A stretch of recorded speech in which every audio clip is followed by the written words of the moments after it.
Hey y'all, I've got a doctor's appointment soon, so I don't really have a lot of time to record, but I feel like this needs to be talked about. So I had a few comments about kingdom spouse deception and all the things. All the negative comments last night, they're deleted. I have said it before. Anything negative, I'm just not having it. It's getting deleted. So, because, negative comments can sometimes confuse people, discourage people, whatever the case. But I was kind of led to talk about this like last week, and I didn't. Like I said, I've been busy. But do I believe that there is deception in kingdom spouse messages? Absolutely, I do.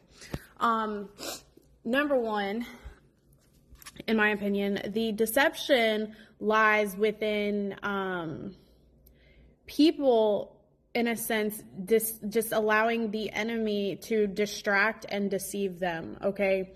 So some of the words that people release, I have come to conclusion over the last few weeks that they may be releasing words in a particular point of view. God may be giving them the words, yes, but they sometimes can be interpreted as kingdom spouse, but it may be the Lord. Okay, let me make that make sense. So, and also, the deception can also lie within people standing for someone that God never told you to stand for. That's another thing. And also, I notice there's people that follow me. You're half in on the zodiac signs, the twin flames and all that. That is also deception. You can't be in both, right? And I've seen multiple people talk about it in the last few days, and I'm like, well, somebody needs to hear it then. When my spouse and I first got together, I had to set this thing up.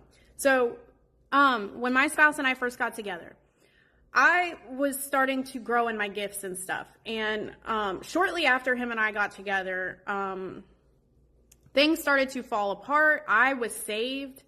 I started to follow God. And that's when, things started falling apart in our relationship too, because God's doing, right? That's what he does. When God's in the center of it, he will, start tearing it down so that he can rebuild it on him, right? When one spouse surrenders to his will, he'll start, or both, right? He'll tear down to build back up on a strong foundation, because when him and I first got together, it wasn't built on God. It was built on us. And, I was still drinking. I was still smoking. I was still doing a lot of things, right? And then God kind of pulled me back and started working on me. He's catching up, okay? So, but I thought, I knew God was speaking to me in all kinds of ways, through numbers and all of the things. But I thought it was, I was like, oh, I'm a Sagittarius, right? And he's a Leo. And I was looking up all these things. I'm like, that's why he is the way he is. And that's why I am the way I am. But really, the reason why, when you look at zodiac signs and you find similarities in the traits, is because you're coming into agreement. Also, when you do that, you're coming into agreement with a familiar spirit, with a spirit, right? And that spirit has those traits. And chances are those traits are never good traits. They're typically toxic traits, right? And they're not godly traits. They're not traits that you would find in the fruit of the spirit, right? They're usually based off of pride, ego, all of the things. And that's because it's from a spirit. And that's why you find so many similarities between one particular group of people. It's because you're coming into agreement with the spirit. And and then also I thought, okay, I came across twin flame. And I was like, wow, this makes sense, because this is what's happening and yada, yada, yada. No, twin flame is not of God. Twin flame is just another thing that the enemy took, that God created, right? God created a helpmate for you. God created another half, right? And the enemy took the toxic Sorry, someone started calling me. But the enemy, as far as like twin flame goes, it's just another thing that the enemy takes and he flips, right? And so I did believe in that at one point too. But my point is, if you're still believing in that, but also believing in God, there is no believing in that and then also following Jesus. Like that doesn't go together. And so you can be deceived within that. Like if you look up an angel number on Google, like, oh, I'm looking up, God's been showing me the number 1111 a lot. Must be angel number. You look up 1111 angel number on Google. You're going to find 50 different definitions that 1111 could mean. You know why? Because it's not from God. But if you look up, it's from the enemy. Some person just made these numbers up. But what some person didn't just make these numbers up is, God created numbers. He's the creator of everything, and he does speak through numbers. He speaks through scripture. He, speaks through Strong's Concordance, which is pulled again from scripture. It's scripture based. It's, and so that, and within scripture is where you can get true instruction from the Lord, true guidance, truth, wisdom, knowledge, right? Not through angel numbers. You could look up angel number 555, for example, and it's going to give you like 50. I went through this because I believed in this stuff, but something in my spirit didn't sit right with it. And I've said this before. I started seeking God on it, and I was like, Lord, if I know you're speaking to me through numbers, I know you're speaking to me about this person being my spouse, but something's not sitting right with me within this. If there is some sort of deception in this, and you're not really speaking to me this way, show me the way, show me the truth. And he started showing me Strong's Concordance. I started getting in my Bible more. So there's deception in that. There's deception in people scrolling through YouTube videos, seeing, oh, there's a spouse word, it must be for me, when it's not. And there's a lot of people out there that post kingdom spouse words that are just looking for views, that are just looking for, they are true deceptive words, right? And so that's why it's also important, as the person that's watching the videos and getting words, prophetic words from God, you sitting with God and taking it back to him and asking him to reveal the truth to you, right? And he will. And so if God hasn't spoken to you certain instructions and certain things, you should really question that and take it back to him and say, is this for me? And he will confirm it if it is, right? And if it's not, then keep it moving, right? Because not every word is for everyone. In my situation, I know this is my spouse. God showed me the outcome already many times of what the outcome is in the end, okay? And he gives me instruction. This is a ministry for me, okay? He gives me instruction and direction and tells me, this is what I need you to do. And I know why I have to do those things. Like in my situation, me doing what is right, me doing what is good, me showing unconditional love, me being that wife, right? No matter what the situation looks like, me staying committed, me forgiving 70 times 7, right, is what God is using as a part of his deliverance from pride, okay? So there's a reason for it. And God has told me over and over again, you got to stay out of your feelings, which I know I'm still human, though. I'm going to go through emotions and feelings and all of the things. But I know what I am doing is for purpose, and I am following the direction of God in my situation. God said that was my spouse. God showed me the outcome of it already. I'm not being deceived in that situation. It's not easy. The harvest is plentiful, but the laborers are few. Some people would have given up on this a long time ago. Now, granted, I've only been going through this for like a couple years.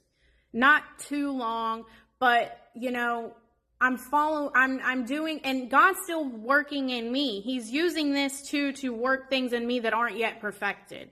Okay. And so that could be a reason why too, you might be going through what you're going through with the situation when God's already shown you the outcome. You know that but you're still going, he could be doing a work in you still that he has not yet perfected. He could be using it for your good or your. So again, like for me, this weekend, I've been doing, like I said, this is a ministry, right? It requires work. It's not always going to be easy, and God knows that. And he knows that because of the work that I've been doing lately, I need time to be poured into. I need a break from this, right? I've done all that I can do for right now. And he's like, I'm giving you a break. I'm giving you that vacation. I'm going to use this time to pour back into you because I know that you need it in order to be able to endure and to bear what you're currently having to go through, right? Like I said, the reference yesterday, the heat outside here in Florida will wither a plant away within a day. Without it, it has to have water. Okay, so like the effects of the heat that I'm feeling from this right now, I am withering away. I need that water desperately. So he's like, come to me. I'm going to pour back into you. So in reference to even my own situation, I know there is no deception in it. Now, also what can happen is you can be deceived, right? Or this can turn into a deceptive situation for you when, God may be having you, he may be trying to pour back into you, or he may be having you to do things in your purpose, walk in your purpose, and there's things that he needs you to do, right? Because again, we have purpose outside of our spouses as well. But you're so distracted, right? And caught up in what it looks like that you are focusing more so on that than you are on what God needs you to do in this moment, right? So like, I know there's things that he needs me to do right now. And because I've been, so burnt out over the last few weeks, I haven't been, due to everything that I've been doing as led by the Lord, I am now burnt out and I have been distracted from the things that I know God needs me to do. So now he's like, I'm giving you a break. I'm allowing you to have a break from this. You got your PTO, you paid time off away from this thing so that you can recharge, you can refresh, you can get what watered so you can bloom again.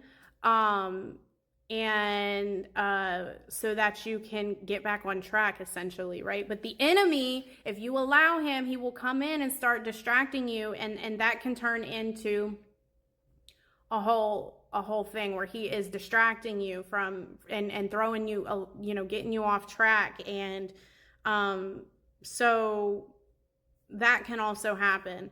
So there can be so many different forms of distractions and deceptions within this. And yes, the enemy has gotten a loophole into this. Like I said, there's people that post words that aren't from, that may be from God, but they're being twisted into kingdom spouse that may not even be a kingdom spouse word. Or they're just words that never came from the Lord to begin with. You just have to be careful, and that's why you have to know that you know, right? And in this time, I strongly believe that the enemy has been trying to distract, trying to throw people off track due to the circumstances at the moment, and God is calling you to step away from whatever it is, take a minute to look up at him, regain your sight, regain your focus, get back on track, allow him to pour into your cup, refill your cup back up, right? So that you can focus again and get focused, because there is breakthrough right now. There are marriages that are coming together. There are things that God is doing for people. Okay, he's establishing people. That could be another thing. Before marriage comes to pass for you, God might want to elevate you, right? While he's still working on your spouse, he may want you to open up a business. He may want you to move into a new home. He may want to gift you a car. He may want to just secure you, right? Give you security and stability. But he can't do that if you're withering away and you're focusing on the wrong things. So in this time, stay married to Jesus. Stay focused on your marriage with Jesus. because he is that Ephesians 5 husband, that you've been, until your husband, your earthly husband gets into alignment with that and is fully prepared for you. God is that. Jesus is that Ephesians 5 husband, and he will provide for you in the ways. He's bringing me back to a dream that I had when my spouse was sitting on a bench, right? Off to the side, this man proposed to me, and this man was like perfect. There was not a single flaw. And it was the Lord, I now know, and he was proposing to me while my spouse was off. And I was like, oh no, I can't. I'm committed to him. But God's like, I realized that, but you can't be so focused on him and your marriage with him that you miss what I'm trying to do in front of you. I'm trying to get your yes, right? All you got to do is say yes, and I'll take it from there. And God's got all these things that, he's got that provision for you. He's got that covering for you. He's got that direction for you. All of the things that you're wanting from your earthly husband, God has got that for you. And he's like standing there proposing to you with this ring. He's just asking for your yes, right? And maybe you've already given him your yes. And now it's time to allow him to love you and to provide for you and all of the things until, while he's working on sitting that spouse down and working on them, it's time to allow God to pour into you and to provide for you and to give you that stability and all of the things, right? But you gotta look up at him. You gotta focus on him. And if he is, maybe he's had you do these things, pouring into your spouse or pouring into this relationship, and now he may be telling you because he sees that you are burnt out, you've done all that you can do, it's time for you to be poured back into, right? And then whenever he releases you to start pouring back into that time will come. But for now, maybe it's just time for you to rest and allow God to pour into you, your, first husband, right? To take care of you and to provide for you and all of those things. So that's what I got. Like I said, I got a doctor appointment I got to get to, so I'm not sure when this will be uploaded, but it will be uploaded at some point today. I would appreciate prayers. I'm going to see a holistic doctor. I got a lot to say about medical doctors. I got my faith, and but anyway, prayers are appreciated in this time. I just need answers. That's all I'm gonna say. Answers and healing. Okay. That's part of my burnout at the moment. So those would be appreciated. And this is going to be costly as well, so prayers on that as well. I don't know. That's the other thing I got with the medical doctors is, insurance covers medical doctors, but medical doctors, in my opinion, in America, they just don't help anymore, especially when you've got certain things going on. They will tell you you're fine when you've got things going on, and so that's why I'm going to a holistic doctor, because I know they will check more into certain things and that regular medical doctors won't. So what I'm trying to say is this is going to be out of pocket for me, but I'm trusting God for healing, and I'm trusting that he's leading me to the right person. You know what I mean? But prayers are appreciated. Yeah, so I gotta go so that I can get to this appointment. I pray y'all have a blessed weekend. If y'all feel led to sow or be a blessing, as always, my information is there in the description box. And I pray that God bless y'all in return for those seeds that y'all sow. I appreciate all of the seeds and blessings that are sown. And yeah, I pray y'all have blessed rest of your weekend, and I will see you on my next video whenever that may be. Okay, bye.